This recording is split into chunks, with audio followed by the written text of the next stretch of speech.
4 новые улицы появятся в Покровске. Это стало возможно благодаря программе выделения земельных участков под ИЖС многодетным семьям. Сейчас идет процедура межевания земельных участков. Что же касается названий, то решение о наименовании улиц принадлежит местному совету депутатов.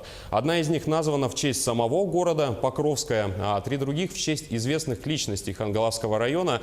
Так, в микрорайоне Молодежный появится улица имени первого якутского композитора Адама Скрябина, а в микрорайоне Кылбастах улица имени писателя и автора гимна Хангаласского района Георгия Борисова и первого летчика-истребителя Якутии Ивана Федорова. Примечательно, что в этом году празднуется столетний юбилей этих двух знаменитых хангаласцев.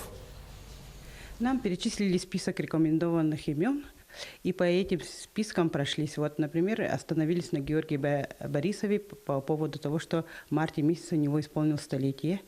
И, конечно, я как услышала эту фамилию, поддержала, так как он является двоюродным братом моей родной бабушки Борисовой Пелагеи Николаевны.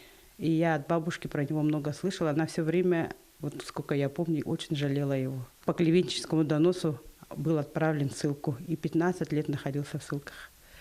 И его главные труды, это, конечно, он писал документальные художественные рассказы про то, как он находился в этих ссылках.